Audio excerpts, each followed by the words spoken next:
Hi, this is Mrs. Kidman, and in this video, we're going to discuss how we can derive the quadratic formula. So what the quadratic formula is it's something that we use to find solutions for quadratic equations. So we've talked about different ways to find quadratic equations thus far. We've talked about how we can do it by using square roots. So if we have something like x minus 3 squared equals 25, I can square root both sides.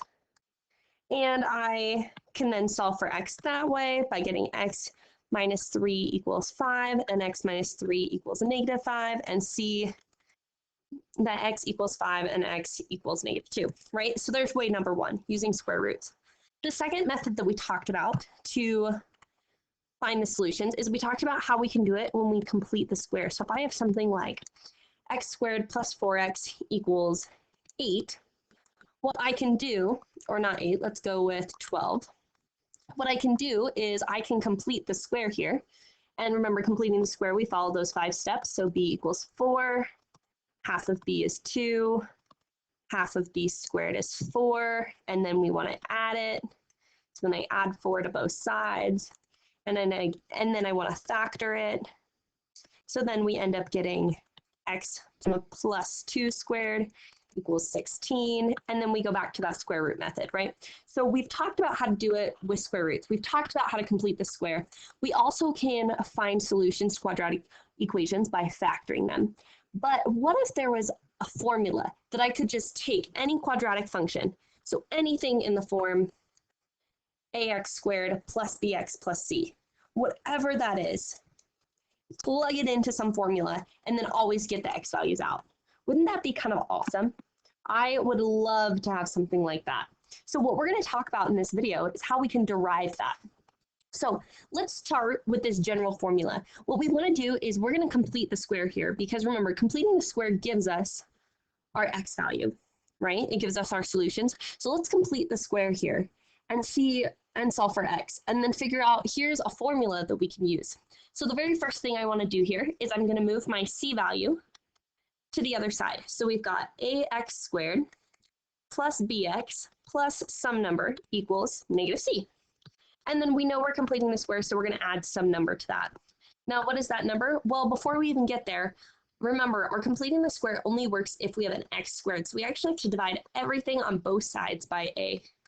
So what we're looking at, we're working with here is x squared plus b over a times x plus some number equals negative c over a plus some number. So let's figure out what that number is. We're going to do that by completing the square. So step 1 is to identify what our b value is, which is b over a. Step 2 is to divide that by 2.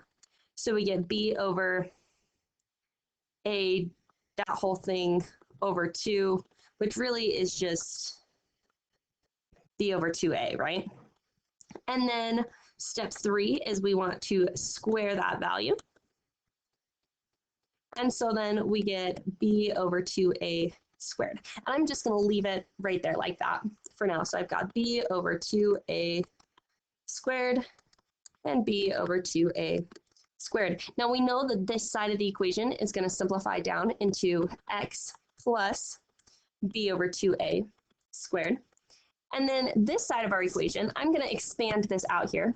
We have, I'm going to rewrite it, not expand it, but I'm going to put this first so that we have a minus. So I've got b over 2a squared minus c over a. Fantastic. Then remember, we want to square root both sides. So this becomes x plus b over 2a. And this side, well, I'm going to kind of expand this out inside of my square root so I know what to simplify here. So in here, I've got b squared over 4a squared minus c over a. Now, I don't want to write it separately, right, as two fractions. I want to write it as one thing. So what I'm going to do is I'm actually going to multiply my base here by 4a and my top by 4a.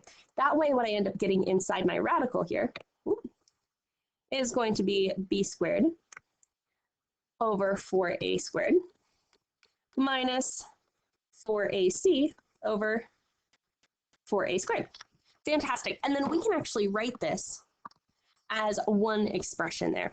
So as we write this as one expression, what we're looking at is we've got this is equal to the square root of b squared minus 4ac over 4a squared. Now our square root can be distributed to both parts. So that's the same as the square root of b squared minus 4ac all over the square root of 4a squared. Okay, the square root of 4a squared will simplify. The top one won't because a and c aren't squared, so we can't square anything there. So we're going to leave our top the way it is, b squared minus 4ac all over 2a. Okay, and then we've still got this is equal to x plus b over 2a. Now I want to get x all by itself, so I'm going to solve for x by subtracting this b over 2a from both sides. And we end up getting x equals, I'm going to write it this way, negative b over 2a. And then remember our square root is kind of like a plus and a minus, right? Because when we square root something, it becomes positive or the negative version of it. So plus or minus the square root of b squared minus 4ac all over 2a. And then they have the same denominator, so we can combine them. So x equals negative b plus or minus the square root of b squared minus 4 times ac all over 2a. Now this plus or minus will give us both our answers.